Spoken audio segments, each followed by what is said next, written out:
ایک دفعہ کا ذکر ہے کہ ایک جنگل میں ایک بھوکا کتا رہتا تھا۔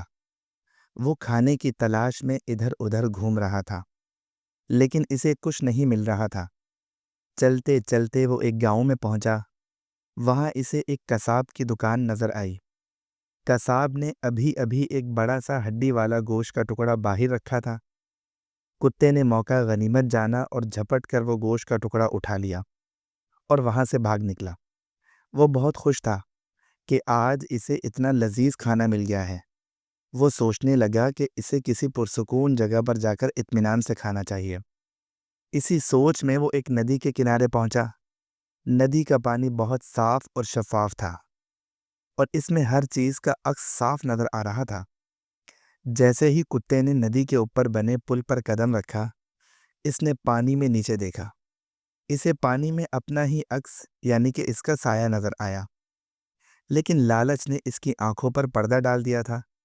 اسے لگا کہ پانی میں کوئی اور کتا ہے اور اس کے منہ میں اس سے بھی بڑا گوشت کا ٹکڑا ہے۔ کتے کا لالچ بڑھ گیا۔ اس نے سوچا، اگر میں اس دوسرے کتے سے وہ گوشت کا ٹکڑا چھین لوں تو میرے پاس 2 ٹکڑے ہو جائیں گے اور میں خوب پیٹ بھر کر کھا سکوں گا۔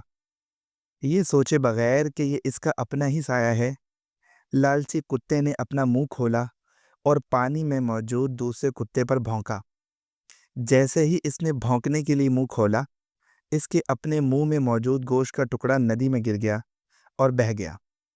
اب جب اس نے پانی میں دوبارہ دیکھا تو وہاں نہ کوئی دوسرا کتا تھا اور نہ ہی کوئی دوسرا گوشت کا ٹکڑا، اور وہ صرف اپنا ہی سایہ دیکھ رہا تھا۔ اپنا گوشت کا ٹکڑا بھی گنوا کر کتا بہت مایوس اور غمگین ہوا اور اسے اپنی لالچ پر بہت پچھتاوا ہوا۔ اسے بھوکے پیٹ ہی وہاں سے واپس جانا پڑا۔ ہمیں اس کہانی سے یہ سبق ملتا ہے کہ لالچ بری بلا ہے اور لالچ کرنے والا ہمیشہ نقصان اٹھاتا ہے۔ جو ہمارے پاس ہے اس پر قناعت کرنا چاہیے۔